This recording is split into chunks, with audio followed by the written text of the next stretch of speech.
Welcome to the final part of this three-part series Beyond Automaticity. My name is Nauzad Derogo. In the first two parts, we explored how our thoughts and perceptions are formed and how negativity or mindless, actionless positivity can be stagnating for an individual. In this final chapter, we will explore how to rise above clouding thoughts and affairs and perceptions that may or may not concern you to focus on the bigger picture of your life's purpose and dreams. Let's begin.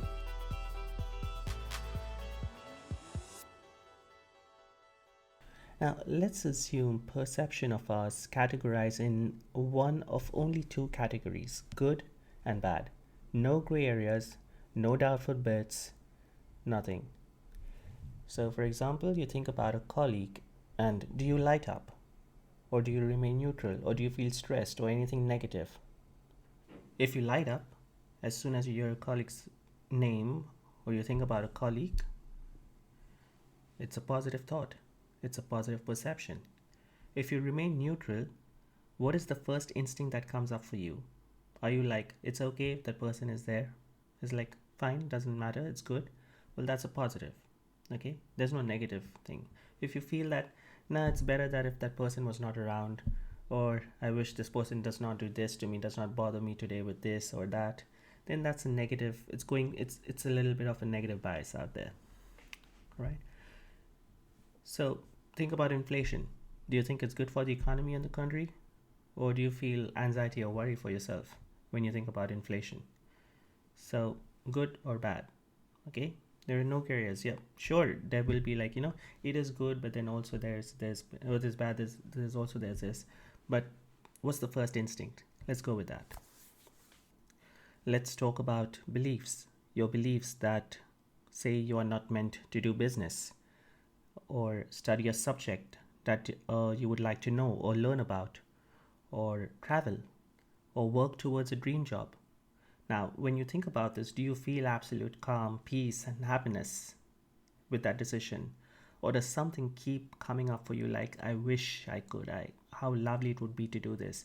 Or I dislike my current job, I wish I had more skill to do something else, I wish I could move or shift or change what I can do, I wish I had more time to do this, and so on. Well, if there is a conflict within you, or in other words, where you do not feel completely fulfilled, satisfied, longing for something, then know that you're holding out on something because of fear, judgment, ego, which leads to procrastination and excuses and conforming to society. So now the question is, how do you overcome this? Well, the simple answer is stop doubting yourself. Stop worrying about failure. You will fail if not today, tomorrow, whether you do something or not. You will feel let down. You will feel like you've lost. You will feel like you could have made a better decision or taken a chance at some stage in your life. But as sure as this will happen, there's also a surety that you will also succeed if you keep at doing something towards what you want. It's not as much about the results as it is for your mindset and willpower. Keeping at something with grit, your resilience, is like conditioning your mindset, strengthening it against the fears and whims of people and events around you. When you keep your focus and head in the right place, you automatically get drawn to news and events and opportunities which help you in your quest. If you keep the focus on negativity, again, you will automatically be influenced and blinded by similar news and events and something which keeps proving your ego right. Hell, even the algorithm will give you the same kind of news as you keep reading the same type of news. So that's not helping you again. About let's say the house rates, or you're talking about inflation, you're talking about the corruption in politics and whatnot. The next thing you can do when you feel overwhelmed or paralyzed with inaction due to strong negative emotions is ask one of these questions to yourself. Now I want you to write these questions down. Okay. So the first question is, how is this situation serving me? The next question is, what can I do to improvise it? Because if I can improve it, then why am I wasting time being negative about it? And if I can't do anything about it, then again, why am I wasting time being negative about it? So, what can I do to improvise it? The third question: will choosing to remain in this mindset help me in any way? The fourth question: is it worth giving this person or situation the power to control and rule over my peace and my life and influence my decisions? So, these are some questions that you can immediately start asking yourself as soon as you find yourself going into that negative spiral or you're getting into a negative emotion. Could be anything: anger or fear or anxiety or anything, it could be, right? Now, people will not always support you in your decision, just as you might not always see eye to eye with other people's views. But if you are deciding to go ahead with your decision, beliefs, or your values and morals, then what is the point of being angry or antagonistic towards your non supporters? If you decide to follow their advice and plan when you do not want to, then I would assume that you do not have a choice and there's nothing that you can do about it. And if there's nothing you can do, then again, why worry about it? When I say worry, I mean anger, resentment, fear, overthinking, all of that. Worry is only in the mind of a non action mindset. When the mind constantly focuses on the next plan of action, there is no room for worry. Sure, you may anticipate results at certain points in life, but as you strengthen this mindset, you will have gained the sense and ability to remain calm and already plan ahead for what next in the case of any outcome. Like I said before, it's not so much about failure and success, it's about the mindset of character, strength, resilience, and perseverance. I can I can go on giving you analogies on this, but you already know this. So I'm going to just summarize the steps for you.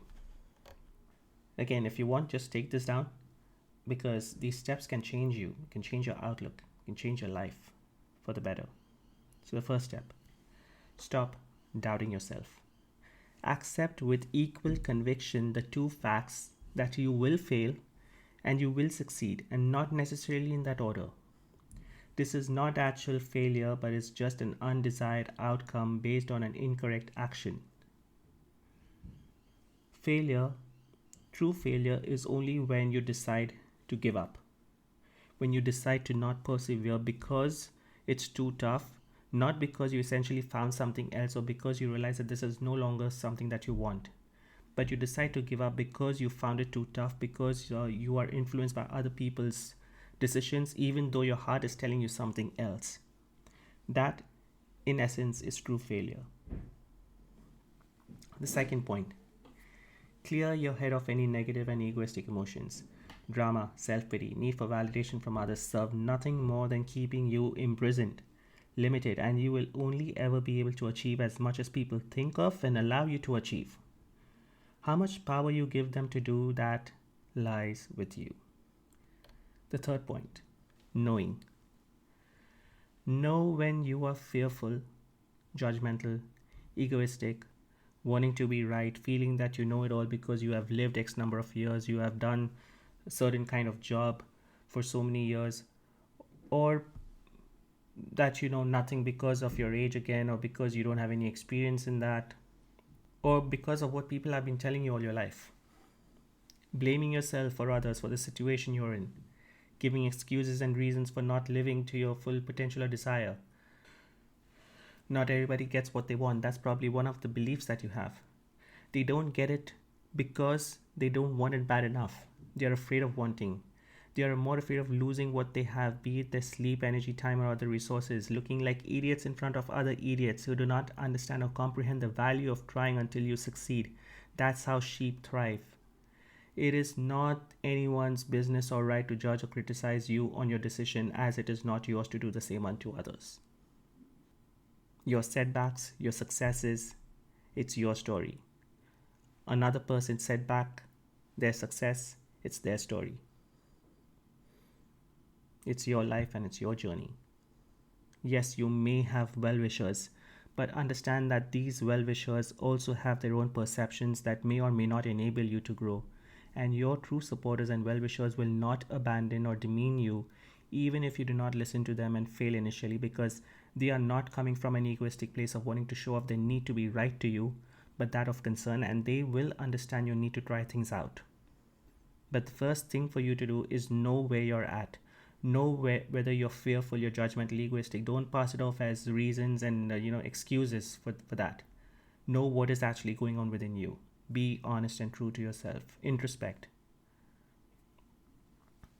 The fourth point: talk to these important people that I was just talking about, these well wishers of yours. Share your ideas and feelings about it with them. Explain what it would mean to you to give it a shot and what it would mean to you for them to support you unconditionally. Yes, they may not always be on board all the time or initially, but they will come around eventually because they love and truly care for you, unlike the other hawks who just wait to see when you falter or when you decide to be different. And yet, you live and make decisions more than half your life, if not your entire life, worried about appeasing these hawks. So, know who to prioritize, where to focus on. The fifth step: follow this process. Target, plan, execute, and evaluate. So now that you have this knowing, this introspection that you have, you've spoken to the people who are important for you.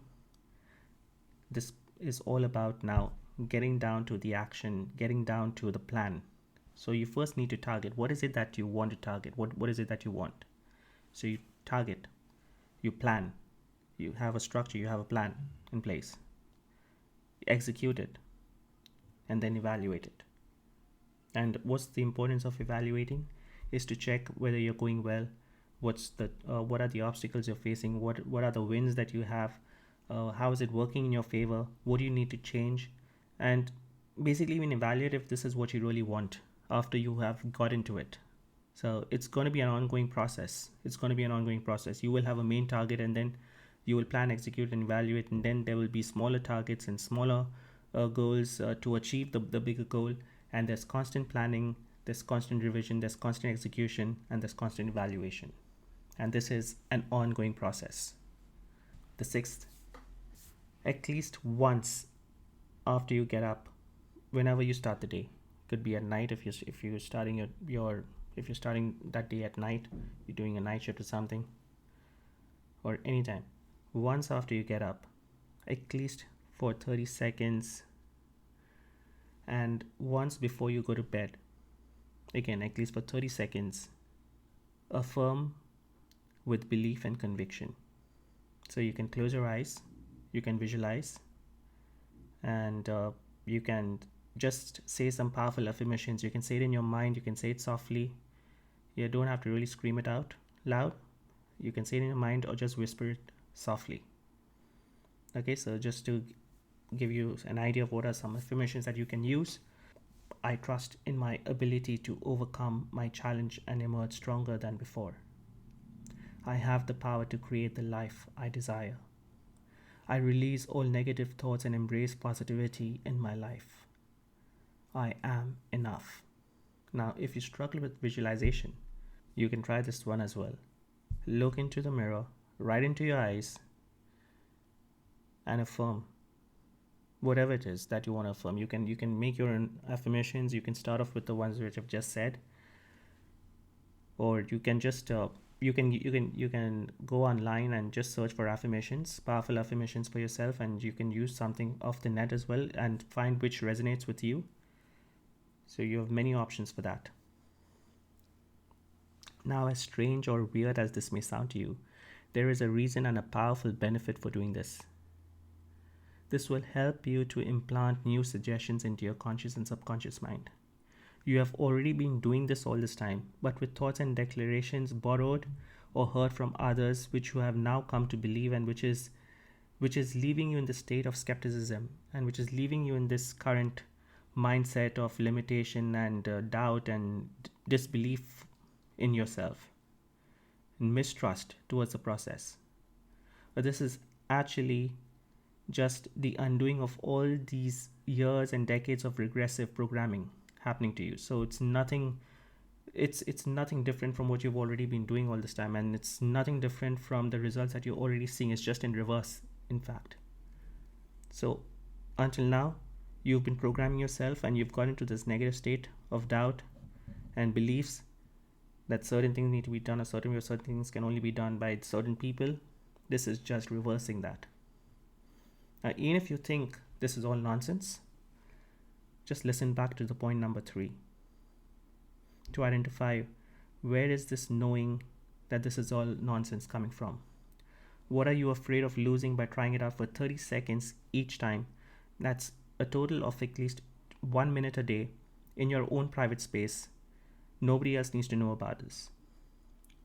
This is not going to work if you do this for 10 days and expect miracles and a new you on the 11th day. The realization will occur when you least expect it. And it may not even be your own realization, but somebody else's observation. They'll suddenly come to you and tell you there's something different about you. There's something new about you. You just don't appear the same. You're more positive. You're more energetic. Just keep this practice ongoing every day, at least 30 seconds after waking up and before sleeping. And then as many times as you like during the day. You can probably do that when you feel motivated or happy. So, you leverage that feeling and conviction. Or you can do it when you're feeling low, demotivated. Anything. Anytime. It's entirely your call. The more you do it, the more you affirm, the more you program your mind. It's just going to intensify the process for you. I truly wish you all the best in anything that you do. Anything that you decide to do. Just remember, it's only this one life you have for now. Spend it to the max you can without causing harm or damage to anything or anyone else, including yourself. So be fierce and yet compassionate, not just towards others, but towards yourself as well. If you would like to talk to me more about this, please email or message me. I'm excited to hearing from you and knowing your story and sharing as much insight and explanation as possible. To give you a clearer idea what coaching is all about and how you can benefit from it, I have a no obligation 2-week free coaching offer for you. Now, the content is available. Your coach, your helper is available. There is no risk other than the time you spend on your sessions. All you need to do is make the decision, show up, and take action. Once again, I wish you all the best. Good luck. Take care. See you.